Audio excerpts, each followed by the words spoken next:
అట్లే ఉన్నాను పట్టుకోండి చాలా పట్టుకోండి ఇట్లా చూడండి దండ వేయండి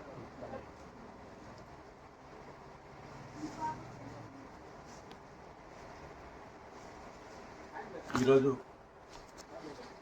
వేంపల్లి నుంచి బాలం సుబ్రాయుడు గారు ప్రజాసంఘ జిల్లా అధ్యక్షుడు, అలాగే నక్క సునీల్ చంద్ర గారు రావడం కడపకు ఎన్నేళ్ల నుంచి ప్రజల కోసం ప్రజా సంకల్ప యాత్రతో ప్రజా సమస్యలతో పరిష్కరించుతూ అంచెలంచెలుగా ఎదుగుతున్న మన బాలం సుబ్రాయుడు గారికి ఈసారి నూతన కమిటీ బలిజ సంఘం అనేది తొందరలో కడప నగరంలో కడప జిల్లాలో ప్రకటించబోతున్నాం.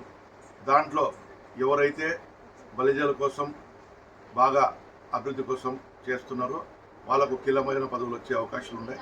అందులో భాగంగానే ఈరోజు ప్రజా సంఘాలు అభివృద్ధి చేస్తున్న వారికి కోసంగానే ప్రత్యేకంగా మేము ఈ అవకాశం కల్పించడానికి ప్రయత్నం చేస్తున్నాం. త్వరలో ఖచ్చితంగా బలిజ కమిటీలు పడతాయి. దానిపైన పోరాటం చేసేందుకు అందరూ సిద్ధంగా ఉండాలని నేను తెలియజేస్తున్నాను.